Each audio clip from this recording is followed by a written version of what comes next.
Hello, everybody. You're all looking mighty handsome today. Is that a new fragrance I smell? You are just so on point. Gosh, you old so-and-so. You're looking 20 years younger, and this is the Best Games Period, the show where we talk about video games every week. And slyly try to charm you into our corner. So Yeah, I don't think I rolled very well on that seduction, though. You didn't roll like Kyle, that's for sure. Shout out to our Dragon Guard companion who always rolls, like, what, above 17? Like, seriously? Oh, yeah. Like, Yeah. And reverse shout out to Marcus who always rolls under 10, so. And shout out to Naomi for rolling exactly middle. Yep. Hooray. You were the Goldilocks of the D&D group last weekend. Yep. So, how are things? Things are lit. Oh, lit fam. We've got Illumination. Oh my god. Holla! Oh no. I'm in a weird mood today. I'm sorry, listeners. You'll have to just put up with it. This week we're talking about Mario Party, and boy, I don't want to talk about that. So, Naomi, how are you doing? What trials and tribulations have you been going through? We haven't recorded in a while. Last week I put up a filler episode that I had on the back burner. So, what's new? What gaming news is really getting your goat? Simulator?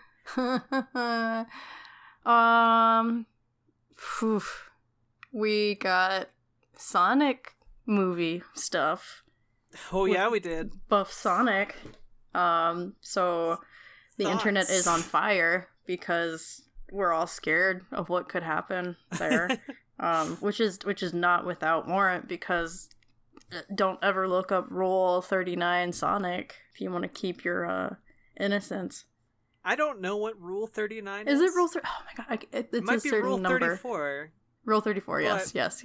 I'm gonna look up Rule 39 Sonic. Oh god. So that our dear listeners don't have to. Is it Rule 34? Is that the number? I think it is, yeah. Great. I'm scared. Oh, Is it just as bad? The top definition on Urban Dictionary is there is furry porn of it. No exceptions. So that's pretty accurate to Sonic. So I meant what I said. You weren't wrong. It's weird because I would have expected a lot of horrible results to come up first, but actually that was only the second result, and the rest are like legal cases or terrible animations or serious academic literature. See? So, told you not to go to that part of the web, and you didn't listen.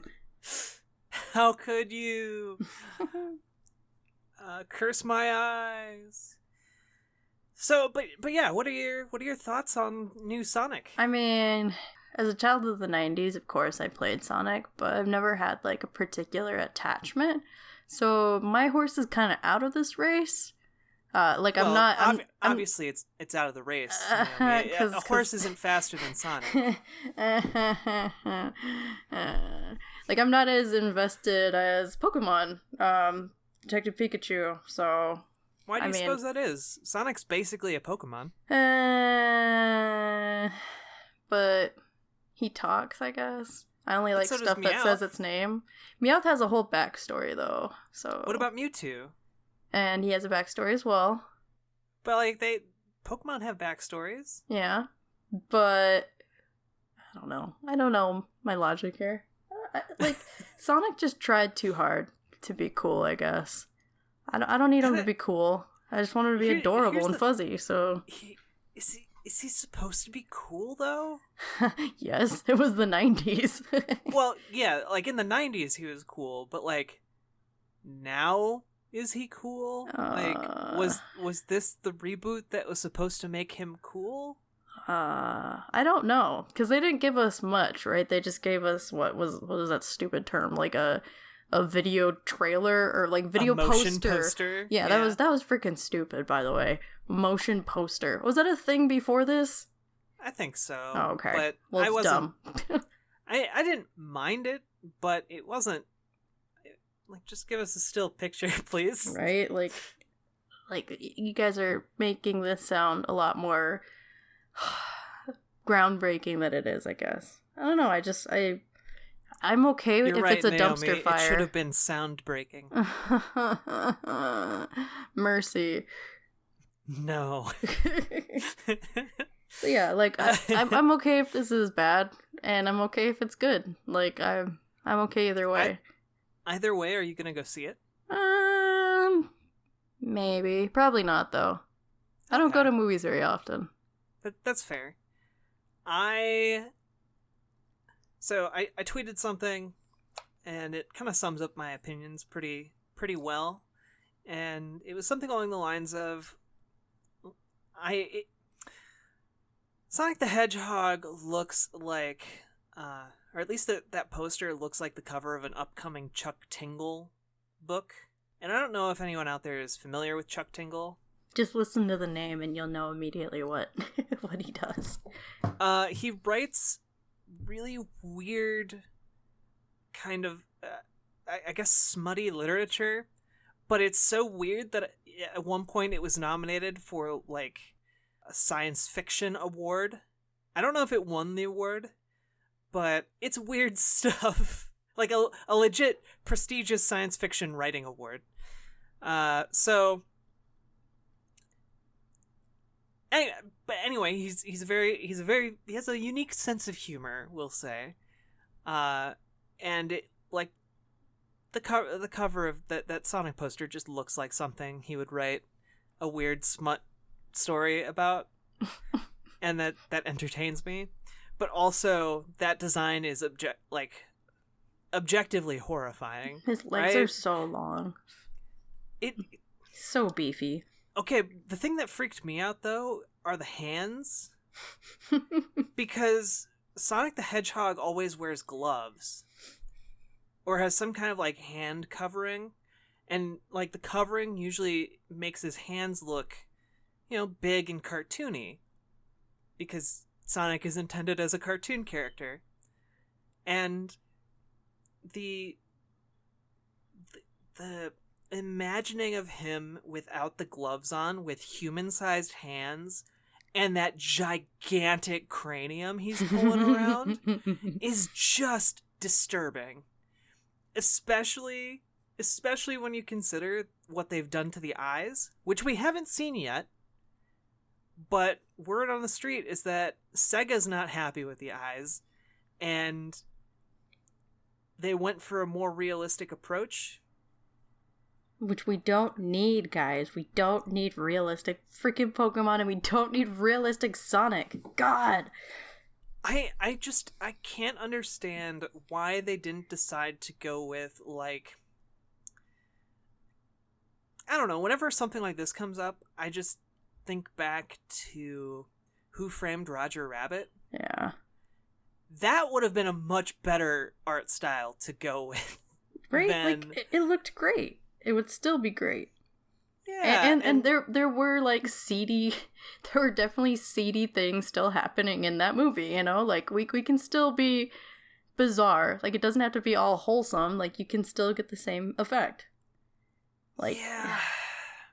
I'm worried about that movie, but either it's a huge risk that is going to pay off, or it's going to be objectively hilarious. Yep. Because it's such a train wreck. I don't think there's any possibility of it being in between. I will be very disappointed if it's just like a mediocre movie. Yeah, it needs to either be great or horrible. Yeah. Exactly. It's always interesting to me when they bring up, like, realism as, like, a character design concept, because, like, Sonic doesn't wear pants, so are they gonna do, like, Sonic genitals for him? They're not, because that wouldn't fly in a children's film, but I don't know, maybe if you're not gonna do that, then realism isn't terribly important, right? Yeah. You know how I feel about it. Like, you can do it right, but you don't have to freaking, like, go all the way with it. Like, it's still an artistic choice. You can do realism with hints of unrealism, surrealism. I don't know. Like, yeah, look at that Mr. Mime. Yeah, exactly. That's what we need more of. Stare into its dark soul. No. You can't get away. It's watching you when you sleep. What other video game news happened this week? There was the Video Game Awards. Yeah. There's the Kind of Funny show. Did you catch the Kind of Funny one? I missed the Kind of Funny one. I did not watch either of them because I was busy. But were they good? Give us the recap. Well, I didn't watch one of them. Oh, and another, I think it was CBS had, what was it, the Gamers' Choice Awards on actual, like, TV. So that's bizarre. I definitely do not like that, where CBS can be as bold and just say, hey, we're gonna take the Gamers' Choice Awards. We're just gonna do that. Like the thing with Jeff Keighley is he's from the industry and he's been kind of building this up himself. And CBS is this massive corporation that, I'm not saying like Jeff Keighley is a pure innocent soul or anything like that, but he just seems to have so much more passion than CBS could. But I suppose something like this was just a matter of time with all the money that's in the industry. So, yeah. So wait, so CBS broadcast the Game Awards, or they were doing they did their own show. CBS did. I didn't hear anything about that. Yeah, so CBS made their own, like, oh my gosh, Gamer Choice Awards, I'm pretty sure it was called. And yeah, that I don't like that. But like I said, I'm pretty sure that was just inevitable. And it's like, anyway, but the Game Awards were pretty good this year. God of War won, and it looked like Red Dead was winning everything, and I was starting to get mad at Red Dead, unreasonably so. But like, it won Best Narrative over God of War, and that was just kind of like, not so much. Because don't get me wrong, Red Dead is a fantastic game, but I think it pushes boundaries more in like world building and overall mechanics than it did in actual narrative. And meanwhile, God of War pushed narrative boundaries, definitely.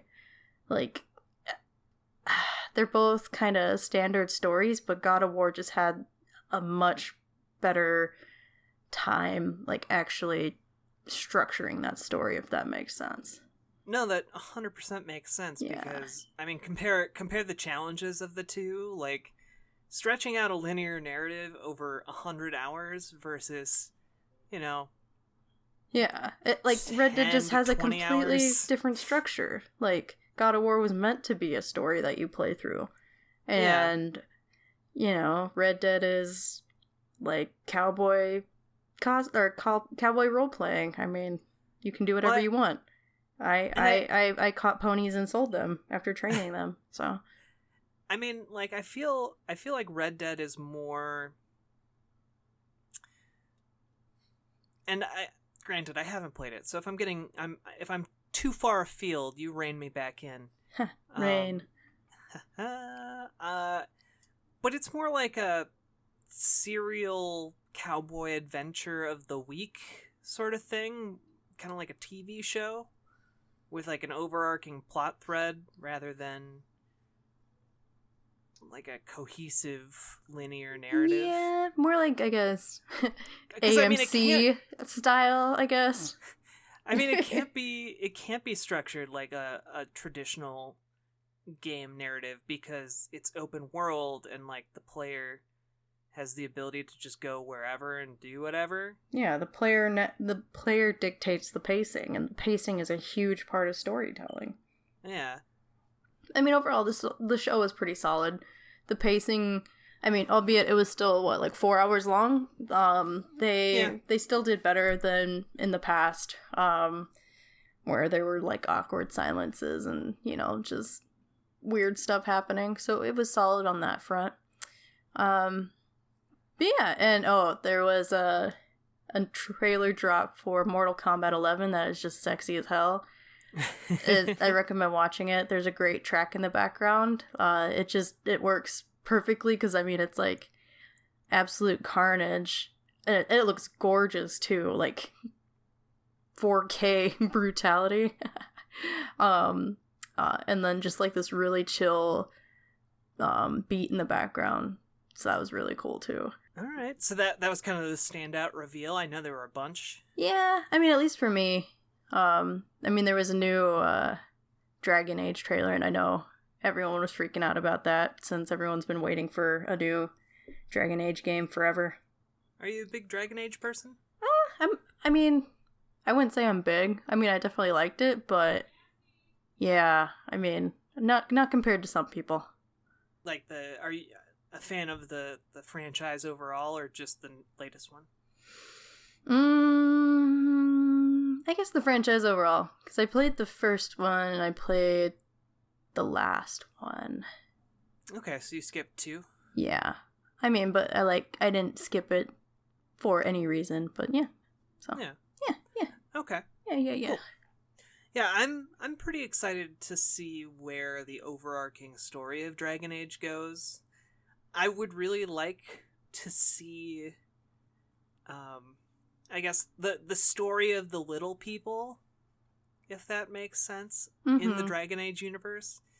And we kind of got hints of it in Dragon Age 1, and a lot of it in Dragon Age 2, actually, because you're basically just playing as, like, street-level heroes for the entire thing, because all of it takes place in just this one city, and that's something I really appreciate that game for, and I would love to do a Dragon Age 2 episode one day. Alright. It'd be so much fun. Because I think that game is super underrated. Like, it's a genuinely fantastic game, and I think people gave it way too much flack, and the main criticism was that it reuses environments, which I guess that's not a big deal for me, though. Anyway, I didn't see the Game Awards, and I didn't see the new Dragon Age trailer. I'm just excited that there's another Dragon Age coming. I was kind of worried that BioWare was going to be going all in on Anthem, which I can't talk about, but I can say that I participated in the closed alpha that was over the weekend. Yeah, so I can't say anything about it. Excited. I did that. Yeah, so I'm excited. I hope we get a similar Mass Effect reveal at some point. Hopefully in my ideal world, what happens is new Dragon Age comes out, Anthem comes out, Anthem does okay, new Dragon Age does great, and then they announce that, hey, we've remastered all of the Mass Effect games except for Andromeda, and we're gonna do a new Mass Effect game. And maybe it's not in Andromeda. Those are really high hopes. I hope you get that. Oh, you say it like you 100% don't think it's gonna happen. No, it's gonna happen. It'll happen. Oh, have you been playing anything interesting? I'm playing Skyrim again on Switch because it was on sale half off, and that game's never on sale.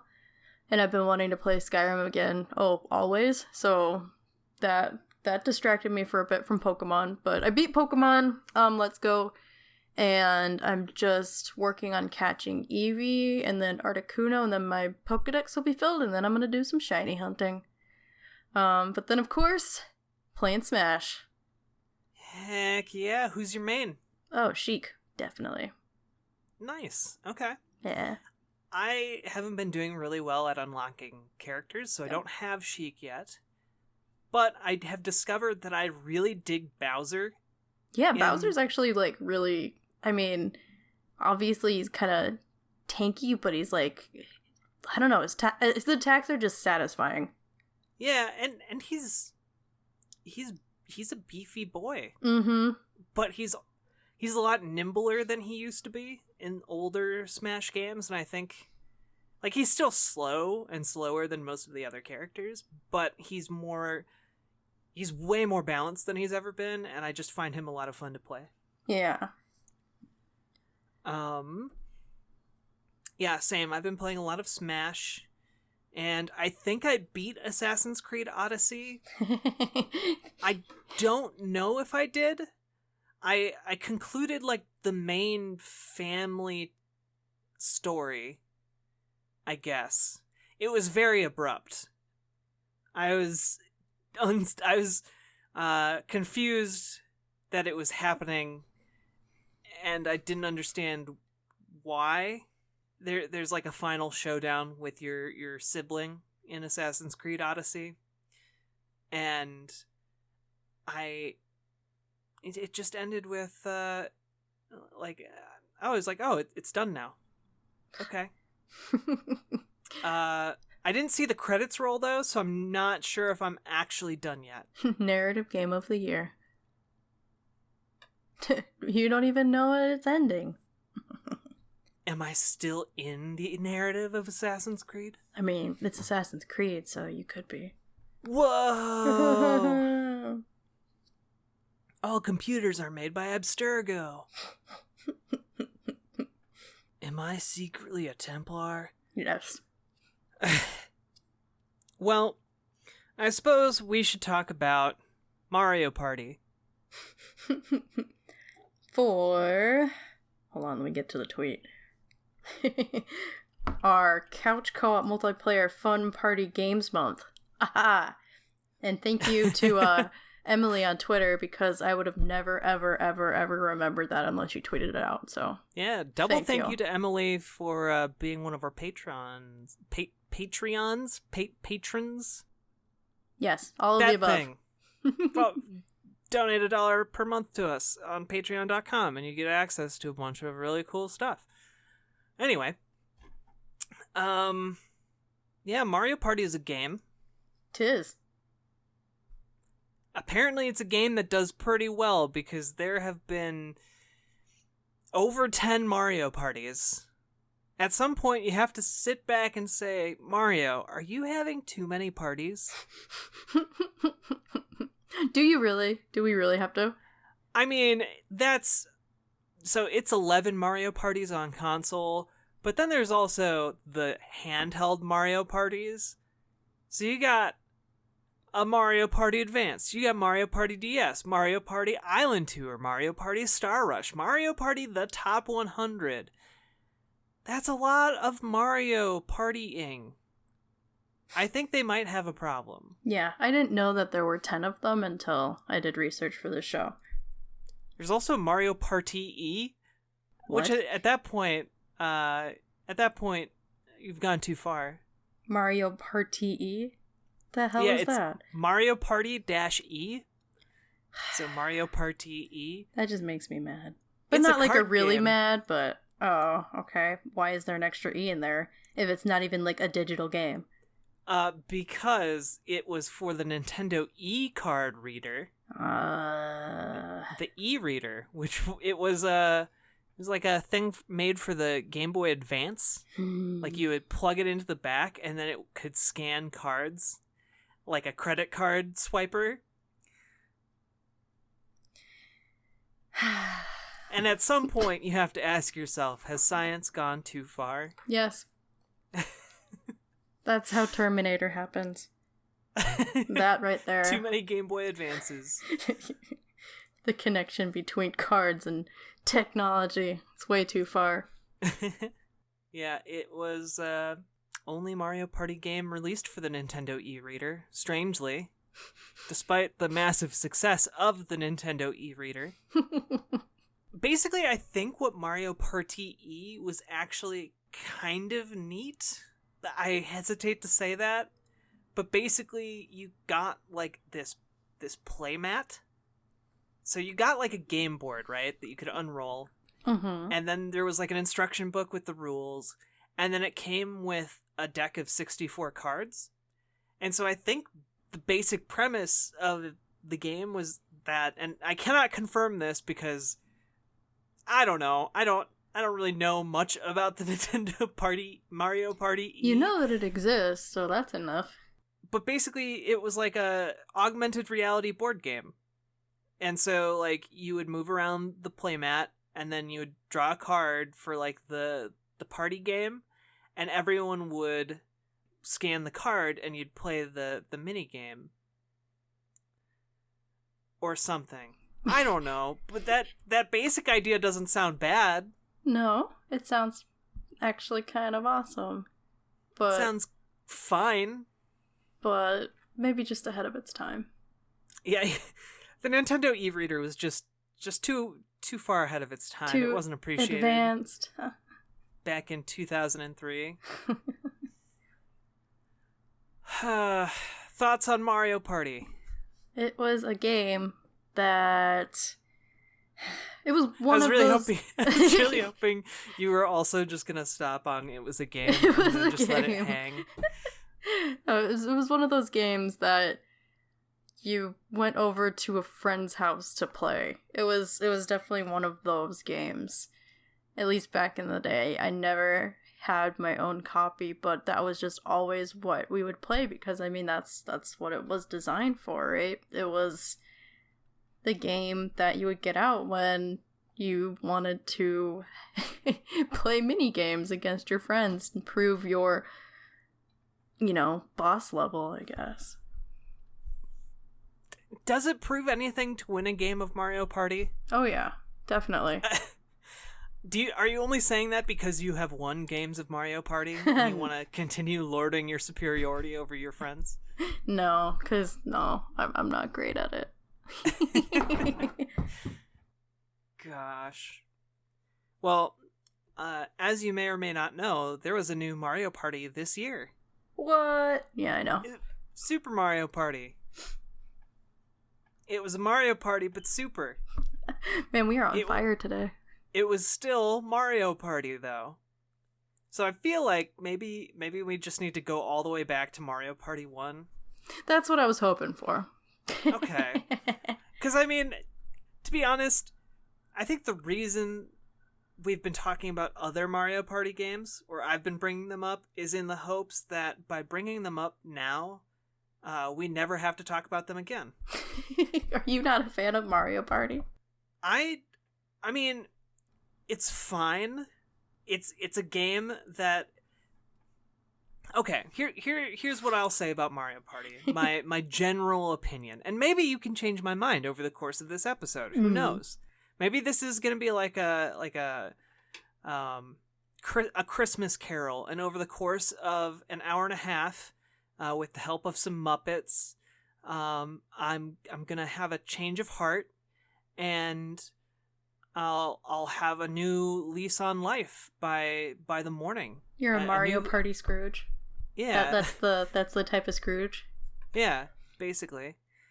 So, my thought is basically that you can judge a multiplayer game. Basically, if you were playing it with strangers, would it still be fun, or is it only fun because you're playing it with your friends? And I think Mario Party suffers from like friend blindness, where you're having a good time because you're playing it with your friends, rather than you're having a good time because it's a good game and you're playing it with your friends. Like, I can play Super Smash Bros. Ultimate and have a good time by myself. It's more fun with friends, but it's still a fun game by itself. If I play Mario Party by myself, I want to jab my eyes out. Okay, that's a totally fair point. Yeah, I don't think I'd ever willingly play it by myself. I have done that as a child. A lonely child. Oh no. See, that was the good thing about not having my own copy, because I had to play with other people. Yes. Yeah, I like this term friend blind. Friend blindness. I'm floundering here. I need help. Help me. Help Mario Party. Nope. We're gonna sink. Okay, so Mario Party 64. But then we'll lose our coins. And stars. It's high stakes. No, it's not even. It doesn't even matter. It doesn't matter if you lose. It doesn't matter if you win, and that's part of the problem with Mario Party, because even if you lose all the mini games, even if you don't do anything, you can literally win by not doing anything. They have videos on YouTube of. It's a recurring joke meme at this point, but Luigi winning at Mario Party without doing anything. 0 button inputs except to get through like a turn. I'm upset. I'm upset that we're talking about this. I'm upset that I think it was my idea to talk about this. You're the one who nominated the game. So this is wonderful. I'm just like sitting back, just yeah, I'm here. Okay. Yes, Mario Party 64. Also, screw the happening star.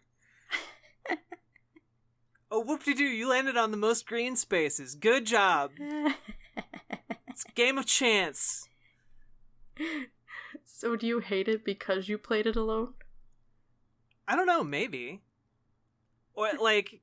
Part of it is also just like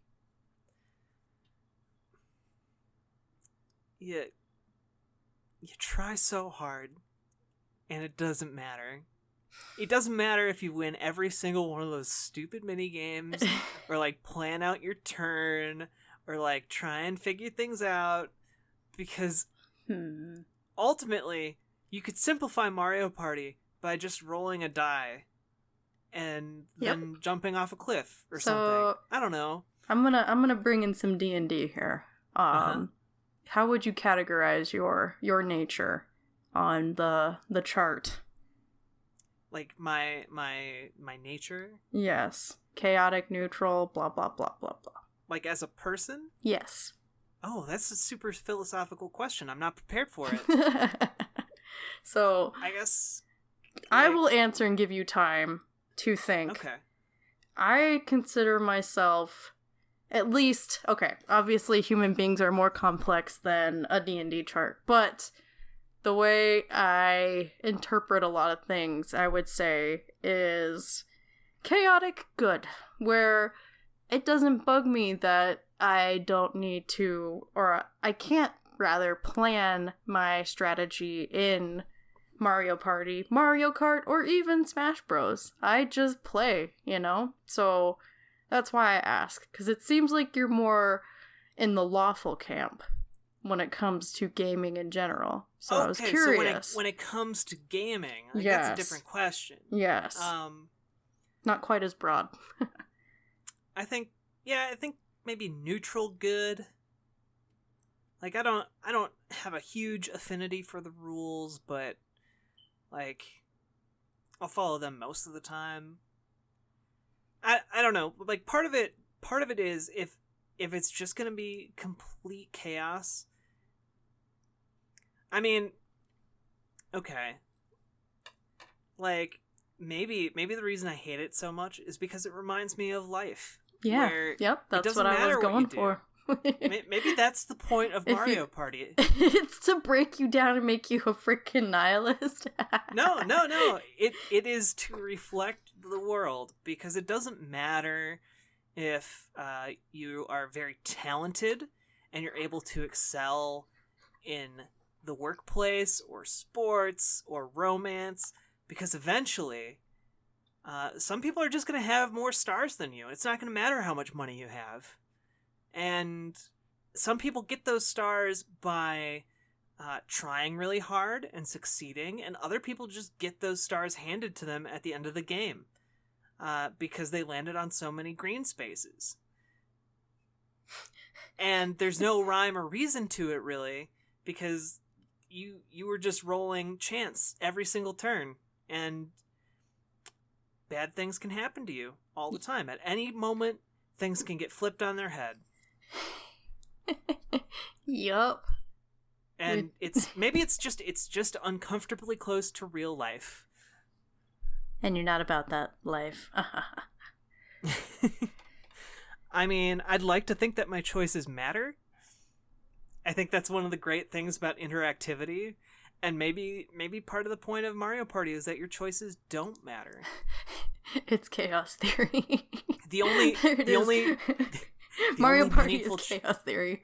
The only meaningful choices you can make are either to continue playing or to just stop playing. Oh my god. And that takes us to a really dark place. You're welcome. Oh man, this is a great episode. Okay, come to hear us talk about Mario Party, where we have a freaking deep breakdown. And this isn't even like the first time it's happened with a game, and like it seems to happen with random games too. Yeah. Which other game? I'm trying to think now. Yeah, I'll have to think for a little bit. But putting you on the spot. Yep. You know what? I'll think about it for a while, and you can talk about Mario Party. How about that?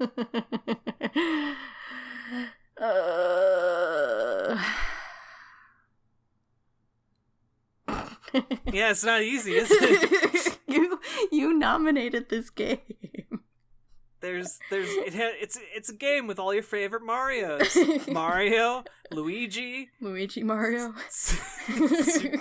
Super Yoshi, Toad, Peach. Bowser's in there. Although, like, Princess I will Peach. say that the 64 polygons of these characters are really adorable. Like, they're super bug-eyed, and they're cute. There's my discussion for making it a best game. That's it. I actually kind of prefer the old polygon aesthetic of Super Mario Party. Yeah. Of Mario Party. Sorry, Super Mario Party is the newest Mario Party in the Mario Party franchise. Let's not make this confusing, okay? Like the new ones look great. They look nice. They have nice sounds and music. But I think the older ones have a little bit more charm. Yeah, the new ones are just too sterile. I think the old ones were actually like trying to be board games. They just weren't good at it. As opposed to the new ones that are, I don't even know what the new ones are trying to do anymore. Make money for Nintendo. Yeah. Okay, so now I'm gonna ask you why you nominated this game. To put you on the spot again. I mean, do we always have to nominate games that are good? No. Exactly. I nominate games that aren't necessarily good. But I'm asking particularly, why did you think that Mario Party was worth talking about? Because it is arguably one of the games least worth talking about. Oh my god. Which by itself makes it more interesting than like a mediocre game. Yeah, and also, I don't know, like the family couch co-op genre really needs some more standouts, I think. Because right now, Mario has really cornered the market between Super Smash Brothers and Mario Kart. We need some big budget family couch co-op games that we can all enjoy. And this is my plea to developers out there. Please make us something that's better than Mario Party. I know you can do it. I've played games before that aren't Mario Party, and they're fun. So I don't understand. Oh, this is great. Your thoughts on Mario Party? This is great. Alright, so, I mean, Mario Party is definitely one of those rose-tinted glasses with friend blindness on the side.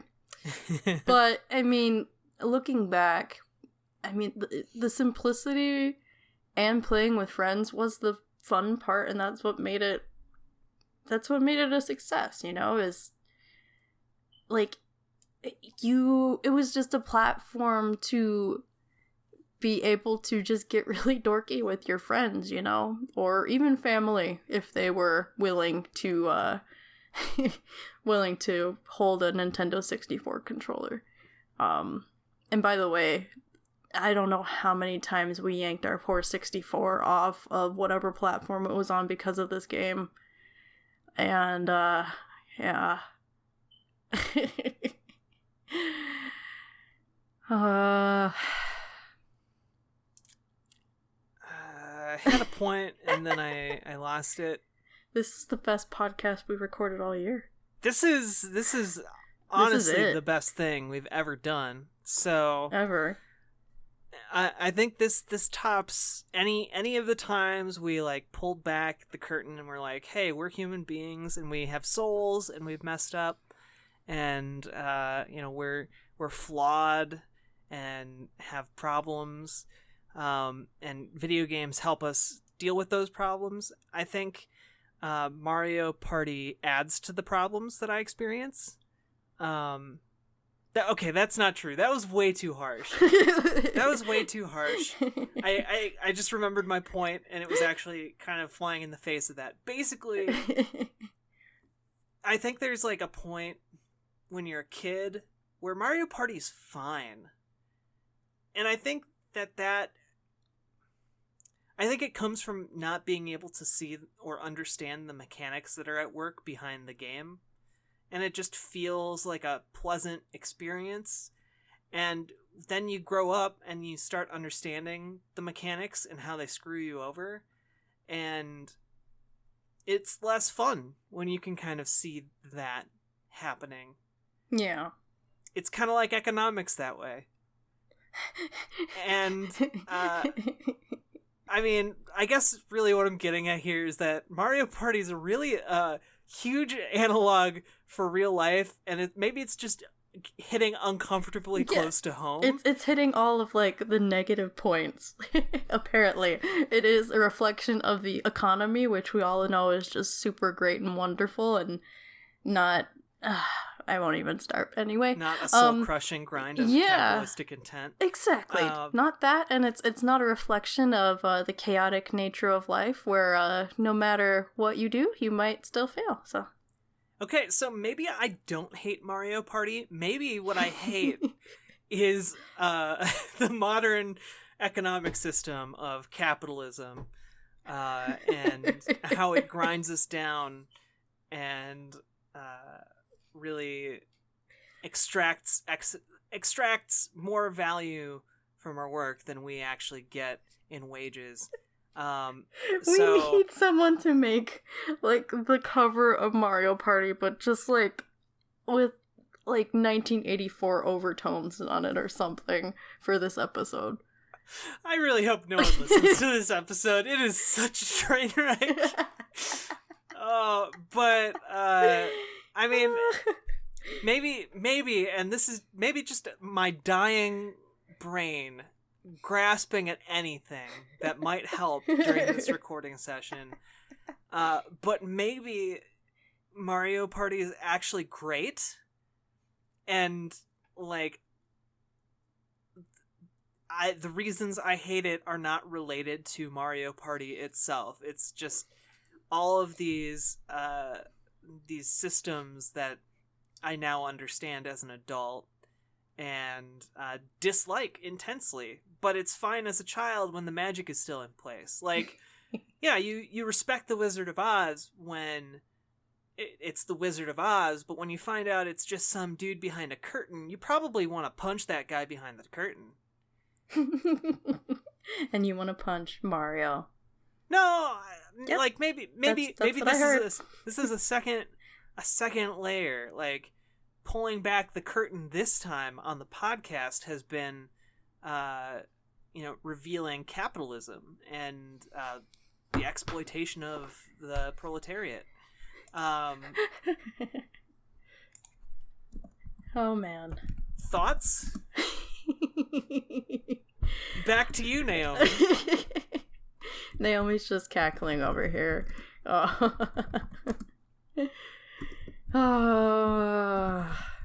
actually think this is a really interesting conversation.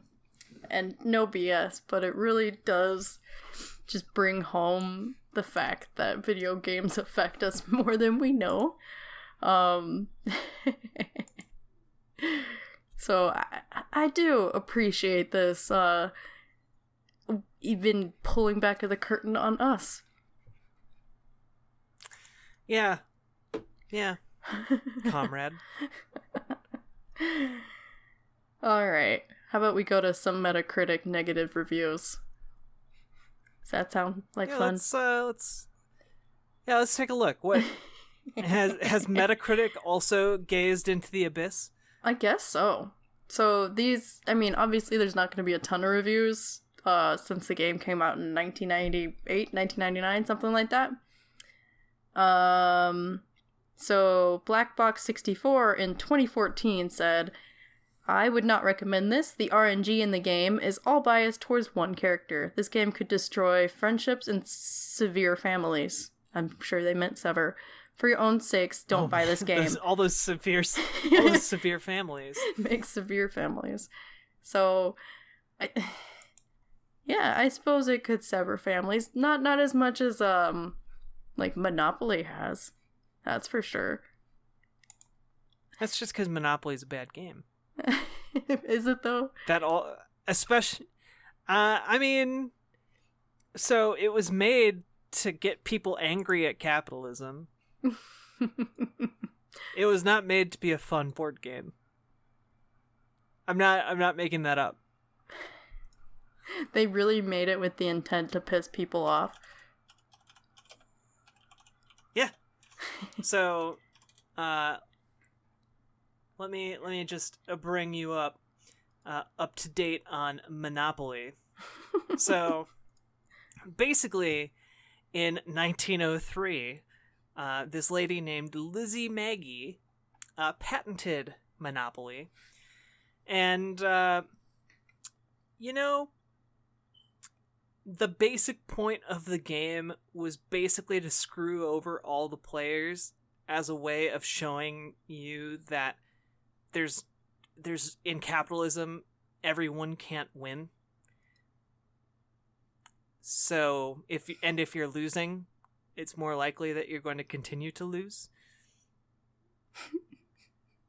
Well, I mean, it is called Monopoly, so I suppose you shouldn't be so I mean, if you think about it, it's pretty it's pretty on the nose that a monopoly wouldn't be healthy in an economic system like capitalism, that's based on competition and exploiting the working class, and that's the exploitation aspect is supposed to be hammered home by the people losing. So yeah, I have another Metacritic review. Oh, okay. By the way, if anyone wants to read more about the history of Monopoly, there is a new, not a new book, but there's a book out that you can go out and read, and it's called, it is called The Monopolists: Obsession, Fury, and the Scandal Behind the World's Favorite Board Game, and it's by Mary Pilon. Pilon. Pilon. Alright. This next review is from Game Revolution. So it's actually from a publication.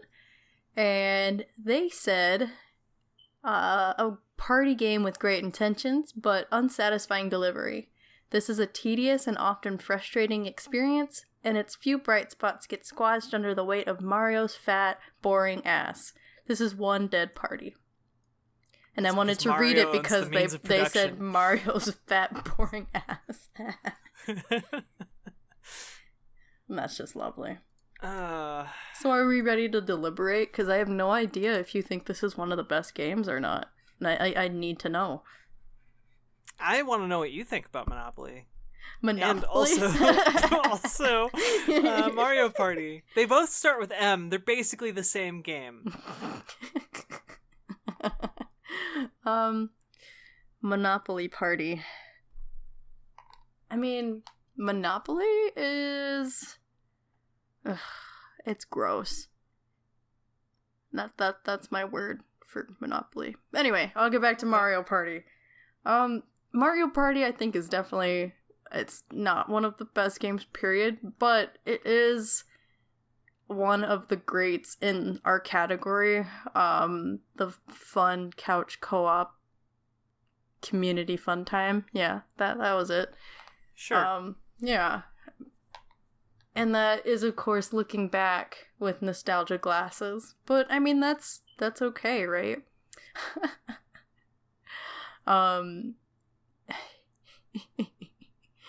We're on a train that is leading to one of those Looney Tune fake, like, hole thingies. That's just a rock.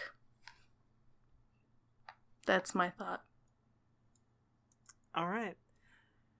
I'm of two minds. Either this game is like objectively not a great game, but fine for kids and children, or it's good for making your friends mad, or it is a black mirror being held up to the world to show us and maybe teach us how to read exploitative and terrible systems that we otherwise would never take a second look at. We would just shrug our shoulders and accept them as just the way things are. And you know what? Mario Party isn't the way things have to be. And we know that because there's a whole world of other games out there, including other party games. And you can always, always, always, and I think this might be the most important lesson of Mario Party, turn it off and go play one of those. And so... Play Smash. Exactly. A game that This has been a paid promotion for Super Smash Bros. Ultimate on Nintendo Switch. And also the anti-monopoly lobby. That'd be so great. That was a genuine cackle, too. Look what you made me do.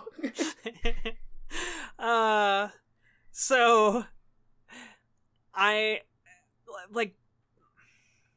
don't think it's a great game because I think you can interpret this game in ways that make it great, but I don't think it's a great game. I have had a lot of fun this episode, though, pretending like Mario Party is this subversive piece of media that is intended to, much like the original Monopoly, show us the error of the systems that we live in and the capriciousness of life. And so maybe we can use that. Maybe we can use that somewhat contrived intent behind Mario Party to go out and make the world a better place. That's my positive message for the end of the episode. That was way more eloquent than I could ever be this evening. Thank you so much for putting up with... If you made it to the end of this episode, I am incredibly impressed. You are a champion. I don't know that I would have. This has been a good recording session. And we're 56 minutes into this recording. I feel like we've done some good treading for a game that otherwise doesn't have a whole lot going on. It's gonna be fun for you editing this episode. It's gonna be so painful. What are you nominating next week? I hope it's something more fun to talk about. I want to talk about Overcooked. Cook, serve, delicious. Mm-hmm. What's your favorite thing to cook? Oh my gosh. to give people a taste of what's coming up next week. Oh my god. I'll go sappy with this one. My dad makes I don't know if it's actually like Hispanic or if it's just kind of a makeshift recipe, but he makes this it's kind of like an alphabet vegetable soup, but Hispanic style. There's a specific type of noodles that you can get. They're like itty bitty tiny alphabet noodles. Yeah. But they're like the Hispanic ones. I don't know the brand, of course. What is the what is the What's difference? The difference? Between I don't know. Hispanic alphabet and that's the thing alphabet? Is, I don't know. I just know that you have to use these noodles specifically, and so what he does is he browns the noodles in olive oil before boiling any of the soup, and it makes the noodles just awesome. And then you put in a bunch of tomatoes and carrot and onion and celery and again Hispanic chicken stock. Don't ask me what the difference is, but this one is definitely Hispanic. And you have your soup, and it's really simple, but it's amazing. Like, I can eat an entire pot of it, so I love making that stuff because it's a little taste of home. Aw. I know. I told you it was cheesy, but yeah. How much cheese do you put in? None. You monster. Oh, it's not cheesy at all.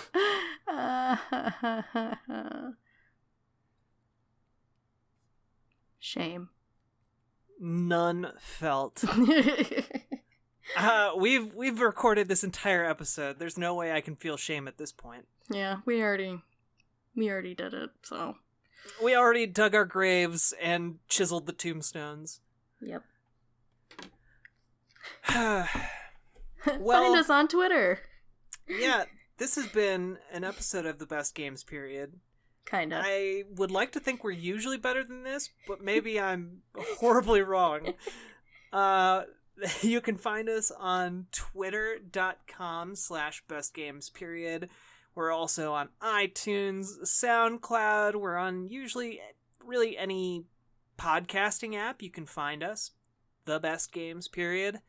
And we also have a Patreon, patreon.com/bestgamesperiod. And if you support us there by giving at as little as $1 per month, we get to keep the lights on and keep this thing going and cover our hosting costs, which we are so close to doing. That would be so amazing if we could get there by the end of the year.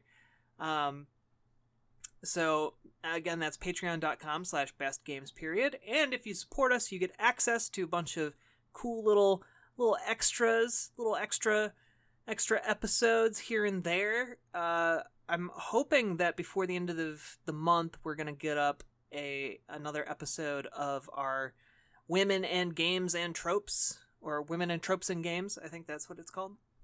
And that first episode was a lot of fun. So I'm excited to do another one. And, yeah, you can also find us on community.extra-life.org. And if you don't know what that is, it is a part of Extra Life. And if you don't know what that is, Extra Life is a fantastic charity that helps sick and injured kids all across the United States and Canada. It's fantastic. It's part of Children's Miracle Network Hospitals. And basically, you sign up and then you raise money by playing games. That's fantastic. So you play games and also help kids at the same time. Highly recommend it. Go check that out. You can read more over on extra-life.org. And another cool thing, when you sign up, you can actually choose which Children's Miracle Network hospital you want to support, and 100% of everything you raise goes directly to that hospital to help sick and injured kids. It's really fantastic. A couple years ago, the local hospital that I support was able to build a therapy pool for kids that has an adjustable floor. So depending on the mobility of the child, they're able to make the pool shallower or deeper in order to kind of rehabilitate them. And that's really, really neat. So get on that. We also have an Instagram and a SoundCloud. I don't know if I mentioned either of those. So you can check those out too. On that note, we'll see you next time on the Flippity Dippity, unless Naomi has something. Nope. Just that we love you and thank you for being patient with us. Sure. Bye. Bye.